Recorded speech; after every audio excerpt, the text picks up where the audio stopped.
Jadi, kesimpulan yang didapat dari kegiatan satu adalah proses naiknya cairan yang terdapat dalam telur dapat diartikan sebagai proses osmosis. Karena dilihat dari pengertiannya, proses osmosis merupakan proses perpindahan molekul air dari konsentrasi rendah ke konsentrasi tinggi. Cairan yang terdapat dalam telur dapat naik ke atas karena air yang merupakan pelarut yang memiliki konsentrasi rendah atau hipotonik akan berpindah ke cairan telur yang memiliki konsentrasi tinggi atau hipertonik. Assalamualaikum warahmatullahi wabarakatuh.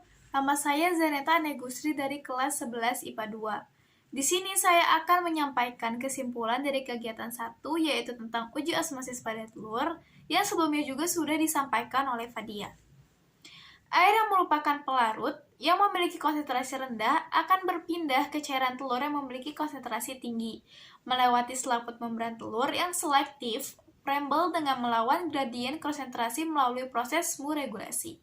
Selanjutnya, terjadi perbedaan kekentalan antara cairan telur dan air sebagai pelarut sehingga memacu perpindahan larutan yang dibatasi oleh membran dari larutan yang hipotonik ke larutan yang hipertonik. Selanjutnya, terjadi transport pasif dengan membran yang terjadi tanpa energi aktivitas dan juga perbedaan potensial osmotik. Potensial osmotik air yang lebih besar dibandingkan dengan potensial osmotik cairan telur.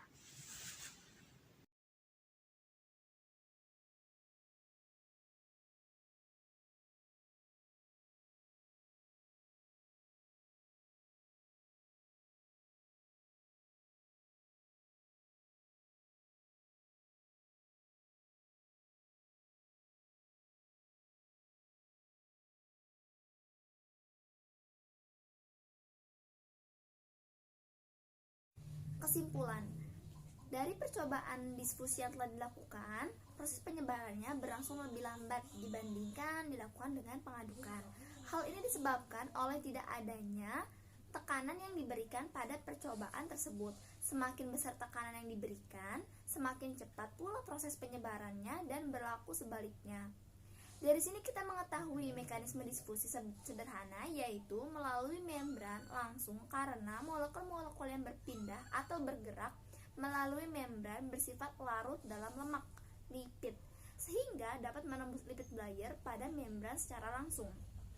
Maka dari sini kita mengetahui bahwa arti difusi ialah peristiwa mengalirnya atau berpindahnya suatu zat dalam pelarut dari bagian berkonsentrasi tinggi ke konsentrasi yang lebih rendah. Contoh sederhana yaitu percobaan yang telah kita lakukan dalam kegiatan 2 ini.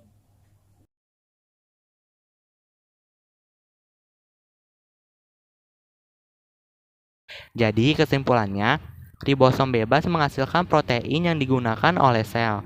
Ini termasuk protein yang digunakan untuk metabolisme makanan. Ribosom bebas menghasilkan enzim yang terlibat dalam metabolisme glukosa. Sedangkan ribosom terikat memproduksi protein yang diangkut keluar dari sel. Ini termasuk protein yang diperlukan untuk fungsi tertentu seperti enzim pencernaan. Ribosom terikat juga memproduksi hormon polipeptida.